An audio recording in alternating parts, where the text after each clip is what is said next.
The tripartite will always come to you fresh and authentic, and will focus always on workers, employers, and government. I am your host on the program.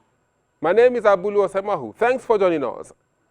On our Let's Talk segment for today, we have an ambassador to explain to us what really is the implication of the US and UK visa policies in recent days.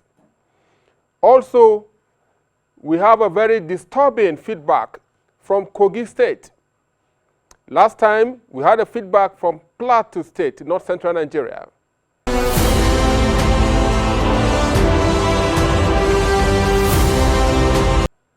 But before all this, we'll bring you labor stories shaping the world of work globally. Don't forget to connect with us at thetripartite.tv@gmail.com, and the phone numbers displayed for your WhatsApp messages. You can get to us on all social media platforms. Now, the stories shaping the world of work around the world are coming from the US, South America, Africa, and of course, Nigeria.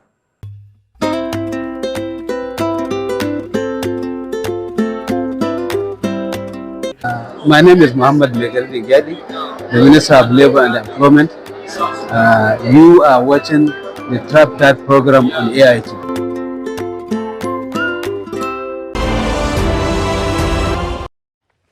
Let's start with this cheering story from East Africa.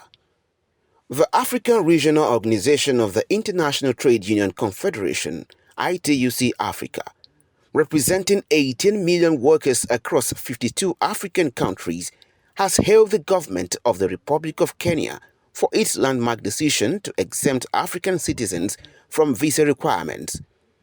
ITUC Africa, in a statement by its General Secretary, Ahato Joel, says the policy, which is now in effect for nationals of nearly all African countries except for two, Somalia and Libya, reflects Kenya's bold commitment to regional unity, African solidarity, economic integration, and people-centered development. Solidarity forever. In East Africa, waste workers in Uganda are fighting back against worsening working conditions. At a press conference in Kampala, workers spoke out about the risks they face on the job and the union's determination to improve safety in the public sector. Over the last 5 years, we've come to discover that workers within the waste sector face more challenges compared to any other workers in the sectors we've been engaging in. There is a cheering but disturbing news from Nigeria. Now, teachers in the country's capital city of Abuja have suspended their strike, which lasted more than 3 months, and have since resumed classes on Wednesday, July 9, 2025. The Nigerian Union of Teachers, NUT, which announced the development in a communique, explained that the decision came after teachers received payments for the new minimum wage of 70,000 naira along with 5 months arrears on Tuesday, July 8. The strike, which started in March, had disrupted academic activities in primary schools across the capital city. The Nigerian health sector may shut down in a couple of weeks, following separate threats by doctors under the Nigerian Medical Association and the National Association of Nigerian Nurses and Midwives over dissatisfaction with the circular by the National Salaries, Incomes and Wages Commission, which will affect their salaries. According to one NMA state chairman, Anyeka Ini, the body has concluded plans to commence an indefinite strike on July 21st, 2025, following what it calls years of ill treatment regarding welfare and remuneration, with salaries that do not reflect the value of services rendered. For their part, the nurses and midwives have described as unfair and dismissive the role of nurses in federal health institutions as contained in a circular by the government. Still on health workers, a historic march on 25th June, led by the Paraguayan Nursing Association, has forced government ministers to tackle precarity by providing a base income of $540 to contract workers and allocating over $1.1 million to support career advancement for health professionals. According to Mena Gallardo, APE president, although these wins have come quickly, the march was the result of the long-term grassroots power that APE has built over the years, especially within informal and precarious sectors of the public health system. Now, unions and experts across Europe are raising the alarm over a law currently under discussion at the EU Parliament, which would force local and regional governments to justify why they are not outsourcing or privatizing a range of services. The European Public Service Unions and PSI work together to coordinate over 100 professors and academics from 18 countries and 50 different universities to call on the EU Parliament to protect in-house provision of public service procurement. The Tripartite gathers that if the proposal becomes law, it will endanger stable and secure jobs for cleaners, security guards, carers, water and waste workers, and many others who are threatened with outsourcing and privatization. Now, the United States Social Security system continues implementing a gradual increase in the full retirement age that significantly impacts Indian American workers and their retirement planning strategies. The full retirement age is set to increase again by 2 months to 66 years and 10 months old for people born in 1959. That means the higher FRA for that cohort will go into effect in 2025, with people born in 1959 starting to qualify for the full benefits in November 2025. This ongoing transition affects millions of American workers, including Indian Americans who have built their careers and retirement expectations around earlier full retirement age assumptions. The current full retirement age is 67 years old for people attaining age 62 in 2025. This represents the culmination of changes that began with the 1983 Social Security Amendments, designed to address the program's long-term financial sustainability as American life expectancy increased. The phased implementation of retirement age increases recognizes the need for gradual transition while ensuring workers have adequate time to adjust their retirement plans and saving strategies.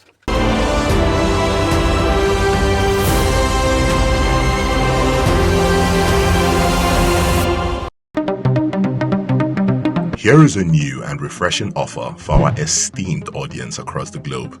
The new AIT Cloud TV is an online streaming service that offers you attractive opportunities to view our rich, exciting, and entertaining programs anytime, anywhere. AIT Cloud TV is available on the web on www.ait.app, Apple TV, Amazon Fire TV, Roku, and Android TV. You can also download the mobile app from the Google Play Store or the Apple App Store. Simply connect to the internet, download the app, register, and watch live or catch up on unlimited hours of exciting shows. AIT Cloud TV. TV on the go.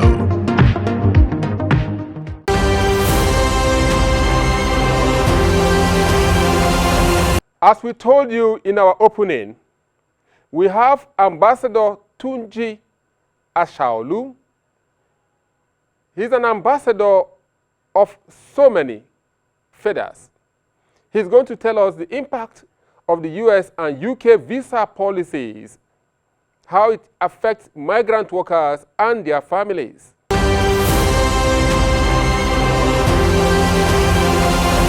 You agree with me that Ambassador is fully loaded to attempt the few questions we'll be, or the few discussions we'll be having regarding the issues I highlighted earlier. Welcome, sir, once again. Thank you for having me. Let's start quickly with the development in the U.S. Visa regime. We understand some few days ago the U.S. visa policy changed, and with 3 months single entry for Nigerians going to the UK. Some people say they are retaliating. Just bring us up to speed. What does that really mean? You know, our program focuses on the worker, employer, and government policies. When I was in the AU, I was also appointed as a member of the African Union Labour Migration Advisory Committee. Oh, lovely. I think I will be able to some extent to see how I can also answer your question to the best of my knowledge. Yeah. With the question that you just raised, I think this is something that is not somehow debatable, but for the sake of the citizens outside there, we should be able to actually educate them, to also let them know that what is going on is basically diplomatic affairs that is existing, between the two countries. And I believe that they will be able to also manage it, because when you look at Nigeria and the U.S., for example, their relationship, the bilateral relationship between these two countries have been existing for decades, yeah. And the one of the best company, as far as I'm concerned, that is existing in Nigeria, which is Saffron, is also from the U.S. So there are a lot, simultaneously, which I also believe that the visa issue will not be a problem among them. But to also answer your question, I believe that the two countries actually know what is also going on. When I say diplomacy, certainly they will meet at some point where they will be able to address it. But the issue of visa reciprocity is a diplomatic times that actually give rooms to in the convention, the Geneva Convention, which actually, give rooms for how the member states, for example, the member state of the United Nations, to also relate. So each country have the right to reciprocate. Reciprocate is a country, any country, to extend to other. So this time around, it could be negative, it could also be positive. You also know what is going on in terms of tariff, even between the America, the Chinese, and all that. So you place on me, I place on you. So I think that is the word of reciprocity. Was there a place? Was that some people have said Nigeria imposed a visa a policy in the U.S. whereby they only give single entry 3 months validity, that the U.S. is trying to reciprocate. Yes. Is that what you are referring to now? Yeah, I think the U.S. cannot just come overnight and come out with this policy. But on the part of the federal government of Nigeria, they have also said that they have been giving 5 years visa to citizens of America to Nigeria. Yeah, maybe it's on that note that we have also been enjoying the same 5 years, visa over the time.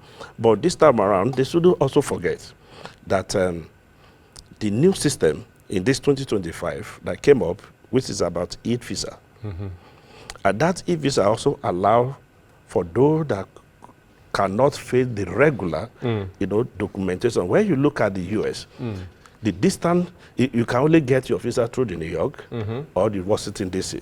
So the distance to even get, for example, people coming from Atlanta to get to New York is quite a long distance. Exactly. So maybe this is what the Nigeria are taking into consideration for making them to come out with the e-visa. So e-visa is something that you can get within the 48 hours. But that times that when it is approved, you can only get 3 months, which is single entry.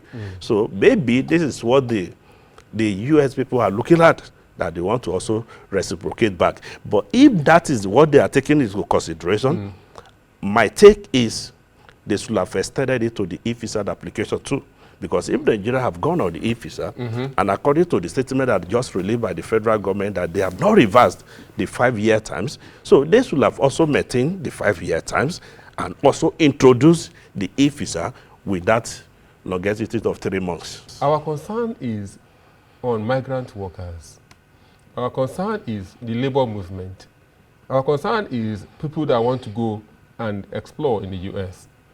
What is how will you break this down for them to understand that it's not negative? Yes, when we look at this, is when you look at the statement that was released by the embassies of U.S. Embassy and the consulate in Nigeria, I think they made it very clear that every other thing still remain the same. The cordial relationship that the U.S. and the Nigerians, enjoying still remain the same. Every other area that to the extent the collaborators still remain the same. How can it remain the same? Yeah, it could remain the same. When you just have 3 months visa validity. Yes, you see, the 3 months visa facility, I think they came up with some concern about it. You know, I just want us to look at this area of concern to see how we can also address it. You know, I said that this is just a diplomatic affairs. They can, both of them can sit on the right table because there are principles that actually guided that reciprocity. Number one is for mutual respect. Two, it also facilitates the international cooperations and dialogue. And of course, balance of power. If it actually facilitates the international cooperation and dialogue. So where is the place on dialogue in this? The place of dialogue is not by exchanging words. It's about meeting at some point to see how they can also negotiate about this. Mind you, that negotiation is a very key word in diplomacy. You negotiate, oh, I can go with this, I can get this. I think this is where I'm expecting the two countries to find a way to see how they can meet at this point to also iron this. But on the point of the migrants worker, like I said, that the U.S. embassy said, all this still remain the same. Let me tell you about this. Maybe I can speak at the point of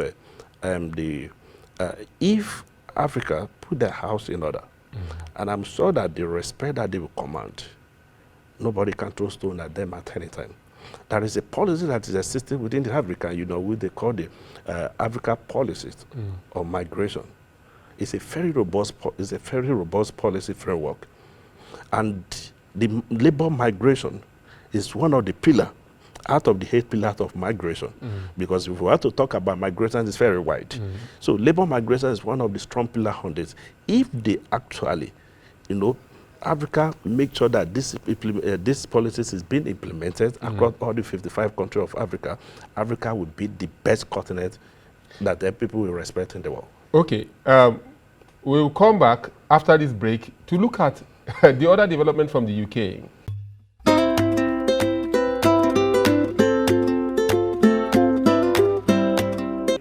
My name is Mohammed Megardi Gadi, the Minister of Labour and Employment.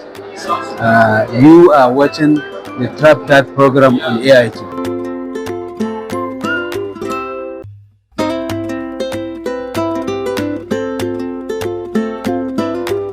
I am Comrade Festus Osifo, President Pengasan, President TUC. You are watching Tripartite on AIT. Welcome back. I still have my guest, Ambassador Tunji Ashaolu. Now, people have raised concerns about the new, the adjustment to the UK visa as well. We talked about US. Tell me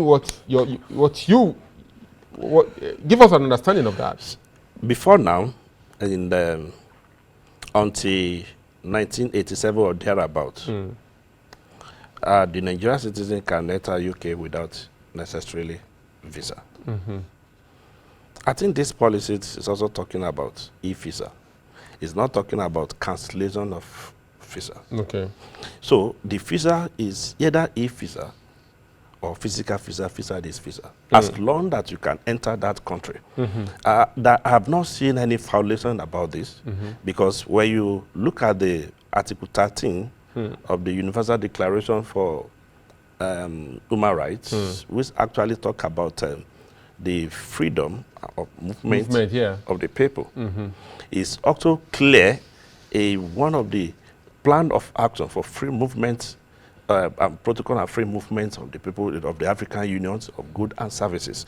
So the world is becoming a global village. A global village that you don't necessarily carry all documents and move to the embassy to go and queue before you actually access visa to travel. A document, just a document, even a document, diplomatic document that they call note verbal, can take you travel. So what is that concern about it? It can take you travel as long as what you are going for is genuine and the host country have actually authorized you. And the visa is an authorization for you to enter a country. So either by e-visa or physical visa, visa is visa. I heard one of the officials of government, Yvette Cooper, was saying that from 22nd of July, they are going to implement a migration law or policy that will restrict the UK having to employ caregivers from abroad? Since 2021, that the UK exists from the EU as a member, they came up with what is called point-based immigration services, which actually apply to all the labor migrant workers. They set of criteria and factors that determine this.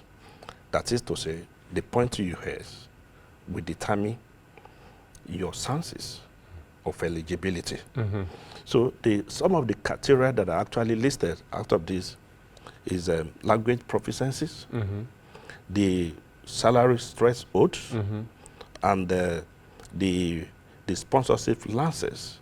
That is the employer who is also, inviting you. So these are the things that also take into consideration. So if you are not fall in line or meet the requirement that fall in line with this, there is no way that UK visa will UK government will consider you. So you can imagine if you are fall below. I think this is also put in place. It's not just only for Nigeria, even the European countries. Okay, it affects them as well. Also affect them as well because the policy is not just targeting Nigeria. Don't you think that there's a lot to be done back home? It's a wake-up call.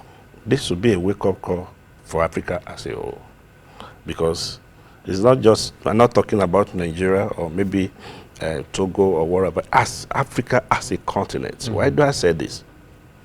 We have a body that is called African Union. When you close your eyes in the streets, for example, Abuja today, you will see a various vehicle or the presence or maybe the EU or the United Nations. But you cannot feel the presence of the African Union. And yet, the EU have the delegation to nearly every part of the African country. What happened that we cannot extend our own multilateral to this same country that AU should also be having the delegations? So they see the Africa as a dumping ground, whereas Africa should be seen as a vigilant that is yearning for development. A young population. Yes, there is so much space and so much to achieve and to be done in the continent. But until we wake up and we realize of the potential that we have, let me tell you, when we talk about the economic implication, the same thing extended to it. The Africa Continental Free Trade Agreement is being fully implemented, will be the second largest market in the world after the WTO. Thank you very much. I must appreciate you. Thank you very much. Thank you very much. The program continues.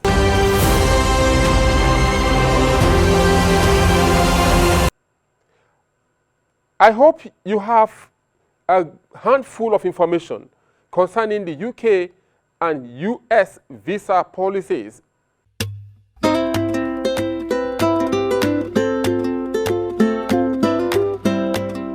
My name is His Excellency, Ambassador Professor Tunji John Asaolu.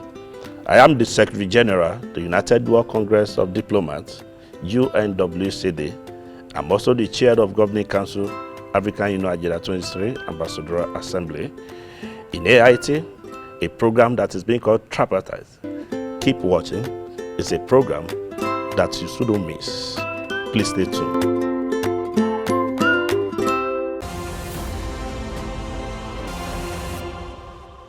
As we told you also in our opening, a very disturbing message from one of our viewers in Kogi State, North Central Nigeria. The message came from two persons, and it reads thus: Good evening. I enjoyed watching your program, The Tripartite. The things happening in Plateau State is also happening in Kogi State.